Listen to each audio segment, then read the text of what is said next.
નમસ્કાર મિત્રો, જય સિયારામ. આપણે અગાઉ મેં 2-3 વિડીયા મૂકેલા છે બાળકને વાંચન માટે કઈ રીતે તૈયાર કરવા. ત્યારે મેં મનગજ, સરવદ, અબકચ્છ, પડતણ ત્યાં સુધીની વાત કરેલી. હવે આ બાળક આટલા મૂળાક્ષરોને બરાબર ઓળખતા થઈ જશે. આ મૂળાક્ષરની ઓળખ બાળકના મગજની અંદર બરોબર ઉતરી જશે અને ક્યાંય પણ આવો મૂળાક્ષર આ બાળક જોશે ત્યારે એને વાંચન સ્વરૂપે આપણી સામે અભિવ્યક્ત કરશે, રજૂ કરશે કે આ તો મ જ લખ્યો છે. હવે આપણે એને આ જે મૂળાક્ષરો છે એમાંથી કાનાવાળા શબ્દો ઉપર આપણે એને લઈ જશું. કારણ કે મની ઓળખ છે એને તમે કાનો કરશો ને પછી કહેશો કે આ માં છે. ન કરશો, નની બાજુમાં કાનાને મૂકશો એટલે એ ના વાંચશે. પણ આપણે શરૂઆત મનગજ ના કાનાથી કરવાની. મનગજના કાનાથી તમે જ્યારે શરૂઆત કરશો ત્યારે મ ઉપરથી શબ્દો બનશે મામા, માના, માગા, માજા. વળી પાછા આપણે જ ઉપરથી એવા જ શબ્દો બનાવશું તો કે જામા, જાગા, જાના, જાજા. હવે આપણે જ્યારે એને વાંચન માટે તૈયાર કરીએ છીએ ત્યારે જેવા જે શબ્દો આવશે એવા શબ્દો જ્યારે આવશે કે આપણે એને એમ કીધું કે મામા એટલે તરત જ એને મામા જે હશે એના એને ચિત્ર સ્પષ્ટ દેખાશે અને એમ કહેશે મામા લખ્યું છે. એવી રીતના આગળ આપણે જાશું તો કે જાવા, તો તરત જ એમ કહેશે કે આપણે ક્યાંક જવાનું છે. એમાં રવિવારનો પ્રોગ્રામ હોય અને જવાનું ક્યાંક હોય તો જાવા, એ બીજું કાંઈ નહીં બોલે પણ એમ કહે છે જાવા, આપણે આજી ડેમે જાવા એમ બોલશે. પછી વાક્ય આખું બોલતા થશે. એટલે આવી રીતના બાળકને રમતા રમતા આપણે મૂળાક્ષરમાંથી કાનાવાળા શબ્દોમાં લઈ જવાના છે. હવે મનગજના કાનાવાળા શબ્દો મેં એને આપણે શીખવાડ્યા. ત્યાર પછી એના પછીના 4 મૂળાક્ષર છે એમાં તમે દ કરશો ને અને બાજુમાં કાનો લખશો ને એટલે દાદા વાંચશે. શું કરવા કે દ મૂળાક્ષરની ઓળખ એનામાં બરોબર છે. જો હું લેખનની વાત નથી કરતો, હું વાંચનની જ વાત કરું છું. જ્યારે જ્યારે આપણે વાંચન શબ્દ ઉપર ભાર મૂકીશું ત્યારે બાળકને વાંચન માટે જ આપણે તૈયાર કરવાના છે. પહેલા વાંચન, પછી લેખન અને પછી ગણન. હવે આપણે વાંચનની જ અત્યારે વાત કરી રહ્યા છીએ કે બાળક જ્યારે જ્યારે વાંચન કરશે ત્યારે હવે મામા શબ્દ આવ્યો, પછી એવો ને એવો શબ્દ કાના આવશે. હવે આપણા ઘરમાં ઘણી વખત કૃષ્ણ ભગવાનને આપણે કાનાના નામથી સંબોધન કરતા હોય. ઘણી વખત કોઈના પિતાનું નામ કાનજીભાઈ હોય, કાનાભાઈ હોય, તો એ તરત જ એને મગજમાં બેસી જશે આને જ કાના કહેવાય. એવું ને એવું જે બાળકને તમે ના અને વાહ હારે જોડશો, 2 કાનામાં લખશો ત્યારે નાવા એટલે એને નાવાની અનુભૂતિ થશે. બાળકને એમ થશે કે હું નાવા ગયો છું અને એ શબ્દ ને બરોબર સમજવાને સાર્થક થશે. અત્યાર સુધી આપણે એને જે શબ્દ શીખવાડીએ છીએ એ અર્થસભર નહોતા શીખવાડતા, પણ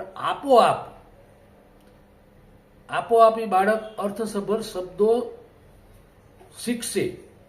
એને ખબર પડશે કે નાવા માટેનો શબ્દ છે એટલે આપણે સ્નાન કરવાની વાત છે.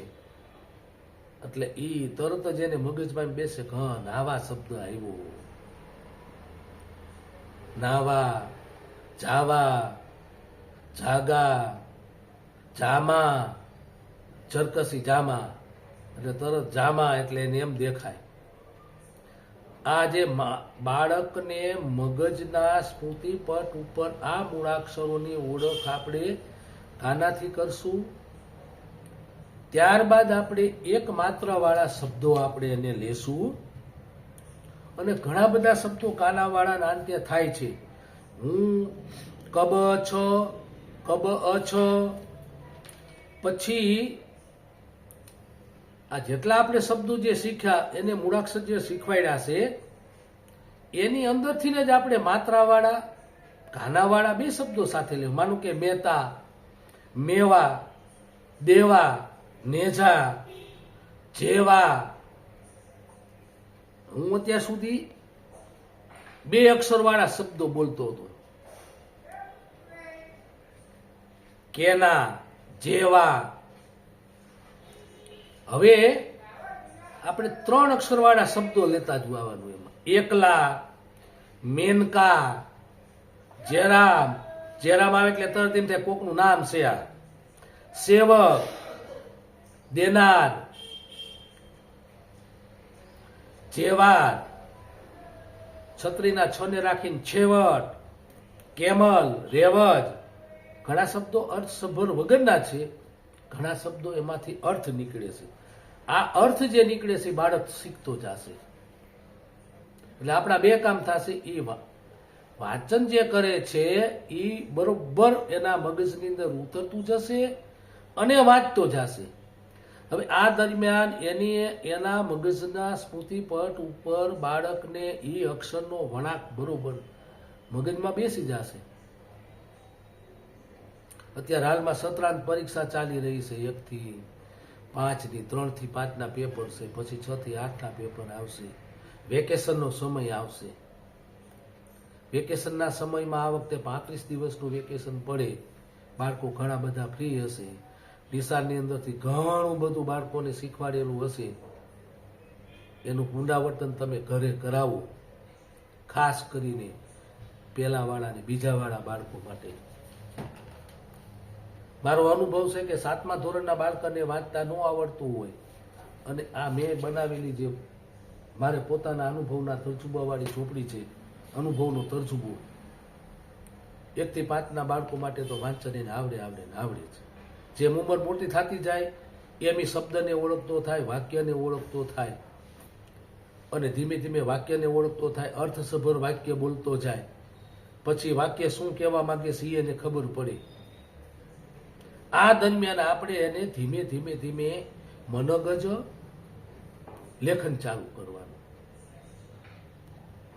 મારા ખ્યાલથી 5 દિવસની અંદર એ મનોગજ લખતા થઈ જશે.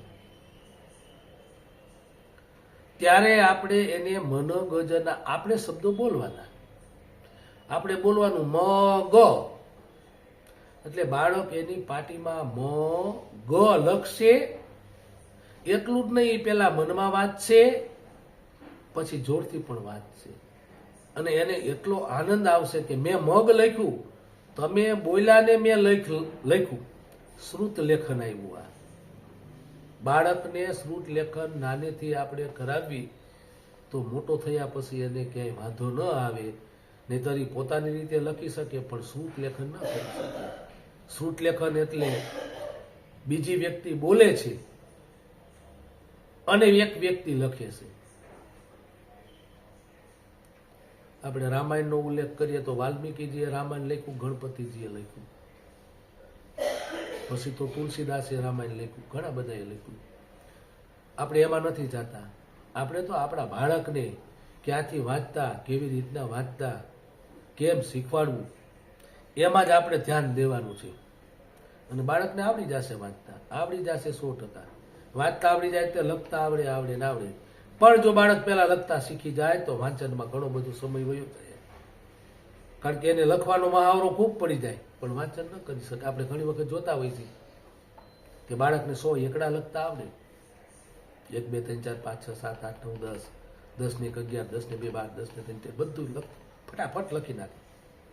પણ તમે જ્યારે એને એમ પૂછો 75 કેમ થાય તો માથું ખજવાડવા માંડે. એનો જવાબ એ તરત નહીં આપી શકે. ગણિતની અંદર ગણન કરવાનું છે, ગુજરાતીમાં વાંચન કરવાનું છે અને આ બે આપણે સાથે પ્રક્રિયા કરતું જવાનું છે. ખાલી વાંચન આવડી જશે તો નકામું છે. ખાલી લેખન આવડે તો નકામું છે, ખાલી શ્રુત લેખન આવડે તો નકામું છે, પણ પગથિયા છે. જ્યારે આપણે બાળકને વાંચન ઉપર ભાર મૂકશું અને એ વાંચન કરી નાખશે, ખાલી એક અક્ષર વાળો શબ્દ તમે માત્રામાં લઈ શકો ને, કે મેં, જે, કે, વે, લે, દે, માત્રા વાળા શબ્દો આવે જ છે. મા, કા, જા, વા, ના, ના, દા, દા, પા, આ બધાને આપણે સાથે પછી ગોઠવવાના છે. એટલે મૂળાક્ષર ઉપરથી શબ્દ, અને શબ્દ ઉપર પછીથી આપણે આગળ વાક્યમાં જવું પડે. હવે જ્યારે આપણે વાક્યમાં જાવી ત્યારે આપણે એને જે પેલા મૂળાક્ષર શીખવાડેલા જે છે, મૂળાક્ષર આપણે પેલા જે શીખવાડેલા છે, હું એક વાક્ય બોલું છું કે જામનગરના રાજા આવે. હવે આપણે એને જ, મ, ન, ગ, ન, ર, જ, અ ને વ આ મૂળાક્ષર શીખવાડેલા છે, એને બરોબર આવડે છે. પણ હવે જે આપણે એને વાંચન જે કરાવી છે એ વાક્ય સ્વરૂપે છે. એટલે વાંચે ત્યારે આમ વાત છે, જામ ન ગ ર ના રા ચા આ વે. ત્યારે તમારું ધ્યાન તમારે બાળકને બરોબર દેવાનું છે કે બેટા જે શબ્દો સાથે લખેલા છે એ પેલા તું મનમાં વાંચ. એટલે મનમાં વાંચશે, થોડીક વાર લાગશે, માથું ખજવાડશે, એના મગજને ભાર દેશે. 70% 80% બાળકો પેલા મનમાં વાંચી અને પછી વાંચશે ને એટલે સાચું જ વાંચશે. એટલે તરત જ એમ બોલશે કે જામનગરના, પછી પાછું બોલશે રાજા, પછી આવે, પણ આપણું વાક્ય ત્યાં પૂરું નથી થતું. શું કરવા? કે એને વાંચ્યું ખરું પણ અર્થસભર નથી વાંચ્યું. આપણે એને અર્થસભર વાંચતા શીખવાનું છે. આપણે 2-5 વખત આપણે પણ વાંચવું પડે. આપણું અનુકરણ કરશે, જો ગોખાવાનું નથી. મારો પોતાનો અનુભવ છે કે જે તે વખતમાં ઇંગ્લિશ આવતું, 5મા ધોરણથી દાખલ થયેલું, મારે પોતાની જ વાત કરું, ઇંગ્લિશ મને નહોતું આવડતું. પછી મેં મગજ દોડાવ્યું, નવનીત ગોતી. નવનીતની અંદર ઉચ્ચાર લખેલો આવે, પાઠ્યપુસ્તકની અંદર અંગ્રેજી લખેલું હતું, એની નીચે મેં પેન્સિલથી છે ને હા વાંચા અક્ષરે મને એકને દેખાય એવું એના ઉચ્ચાર લખ્યા. અને પછી મને સાહેબ જયારે વાંચવા ઉભા કરે ને ત્યારે હું વાંચું, એટલે સાહેબને એમ થતું કે આને તો બહુ સરસ આવડે છે વાંચતા, પણ મને કેટલું વાંચતા આવડતું હતી મને ખબર હતી. કારણ કે મેં નીચે લખેલો ઉચ્ચાર હતો, હું ગુજરાતી તેનું સમજો જ નહોતો. આઈ એમ ફાઇન, તો મેં નીચે લખેલું હોય આઈ એમ ફાઇન. મને ફાઇન ઓમ અંગ્રેજીનો સ્પેલિંગ આવડતો નહોતો, કારણ કે અંગ્રેજીમાં પહેલા સ્પેલિંગ પાકા કરવા પડે પછી આગળ વધે. આપણે અત્યારે અંગ્રેજીમાં બહુ નથી જવાનું. પાછો મારો પોતાનો અનુભવ મેં કહી દીધો કે મને જે તે વખતમાં અંગ્રેજી ન આવડતું, પછી સાહેબને ખબર પડી, થોડી પ્રસાદી મળી. એ પ્રસાદી મળી તો સારું થયું, અને અંગ્રેજીમાં થોડાક આપણે આગળ વધી શક્યા. એ અંગ્રેજીની વાત આપણે ત્યારે રહેવા દેવી, અત્યારે આપણે ગુજરાતીની. હવે આપણે વાત ચાલતી હતી જામનગરના રાજા આવે. બાળકને એકને એક વાક્ય તમે 10 વખત વંચાવશો ને એટલે એ વાંચશે, અને પછી એમ કે છે હા જામનગરના રાજા આવે એમ આમાં લખ્યું છે. જામનગરના રાજા આવે એમ લખ્યું છે. એને મજા આવશે, તરત જ એને રાજા દેખાશે. જામનગર એને જોયું નથી, પણ એને એમ કે જામનગર શું હશે. એને ક્યાંક ટીવીમાં નાટ્ય જોયું હોય, અત્યારના બાળકો તો ટીવી જોવે છે, તો રાજાનું એને કલ્પના થશે કે જામનગરના રાજા આવે. મેં બીજું વાક્ય મૂક્યું છે કે દામનગરની રાણી આવી. જો હું આમાં જે મેં વાક્ય રચના કરી છે મારી સૂઝબૂઝથી કરી છે. આ કોઈને ક્યાંય સ્પર્શતું કે કોઈને ક્યાંય નડતરૂપ થાય એવું મારું કોઈ ઉલ્લેખ કે આ ઉદ્દેશ નથી. દામનગરની રાણી આવે એટલે એ 2-5 વખત છે એટલે તને રાણી દેખાશે અને વાંચશે એને ખ્યાલ આવી જશે કે દામનગરની રાણી આવે છે.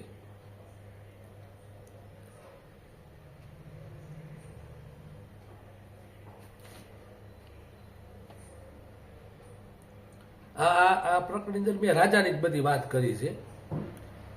સારા રાજા સારા નાગરિક અમારા મામા આવે, લાડવા ખાવા ગમે, લાડવા મામા લાવે, અમારા કાકા આવે, દાડમ ખાવા ગમે, કાકા દાડમ લાવે. આની અંદર મેં કાનો અને એક માત્રાનો ઉપયોગ કર્યો છે આ શબ્દની અંદર. બને ત્યાં સુધી મેં મારી રીતે વાક્ય રચના બનાવી છે, છતાંય કોઈનામાંથી ક્યાંય આવી ગઈ હોય તો આપણે એની પહેલા માફી માંગી લેવી છે. બને ત્યાં સુધી આ બનાવવામાં મારા પોતાનો અનુભવનો તરજુબો જ મેં રાખ્યો છે, પણ છતાંય ક્યાંક કોઈએ બનાવેલું વાક્ય હોય ને મારા કીધે આવી ગયું હોય તો આપણે એની પહેલા માફી માંગી લેવી. ઉદ્દેશ એવો નથી કે આપણે કોઈનું કાંઈ લઈ લેવું. ઉદ્દેશ મારો બાળકોને શીખવા મળે એના માટેનો છે. એટલે કદાચ ક્યાંય એવું બની ગયું હોય તો આપણે અગાઉથી જ, કારણ કે વિડીયો મૂકવા પહેલાં બહુ ધ્યાન રાખવું પડે છે, એટલે આપણે ધ્યાન રાખીને જ વાત કરીએ છીએ. રાજા રાતે ચોરને પકડે એટલે વાર્તા જેવું થઈ જશે બાળકને. 4 દરવાજે દીવાન આવે, રાજા રાતે ચોરને પકડે, અમારા રાજા ખૂબ સારા, ચોરને સજા કરવામાં આવે. આમ બાળકને નાના નાના વાક્યોથી વાર્તા સ્વરૂપે આપણે એને વાંચન ઉપર લઈ જાવી છીએ એટલે બાળક ધીમે ધીમે સરસ મજાનું વાંચતા શીખી જશે. હવે જેટલું વાંચતા શીખ્યું છે એનું તમે મનગજથી લેખન કરાવજો. તમારે મનગજન સરવદ સુધીને શીખવાડવું પડશે વળાંક એને ઓળખવામાં કે દેવામાં. ત્યાર પછી બાળક આપોઆપ છે ને આ તમે આપણે જેટલા મૂળાક્ષરો શીખ્યા છે ને એનું શબ્દ પણ બનાવશે, એનું વાક્ય પણ બનાવશે અને વાક્યને સમજશે. આપણું ઘણું કામ સરળ પતી જશે. ઘણું આપણે આ એક જ દાખલો દેવાનો કે મારે ચોટીલા જવું છે, હું ચોટીલા જાઉં છું તો વાયા બામણ બોર થઈને જાઉં છું. પહેલી વખતે ગયો ત્યારે મને બહુ આઘું લાગ્યું, બીજી વખતે ગયો તો થોડુંક નજીક લાગ્યું, પણ હું રોજે રોજ જાઉં તો મને નજીક લાગે. એક નાની એવી વાર્તામાં કીધું છે કે નાનું બાળક ગાયના બદુડાને, નાનું બદુડું તો રોજ ઉપાડે. ધીમે ધીમે બાળકે મોટું થતું હતું એમ બદુડું મોટું થતું હતું. બદુડું એટલે ગાયનું બચ્ચું. વળી અત્યારની નવી પેઢીમાં કદાચ ખ્યાલ ન આવે. એ બદુડાને નાનું બાળક રોજ ઉપાડે, ખંભા ઉપર બેસાડે વળી પાછું નહીં.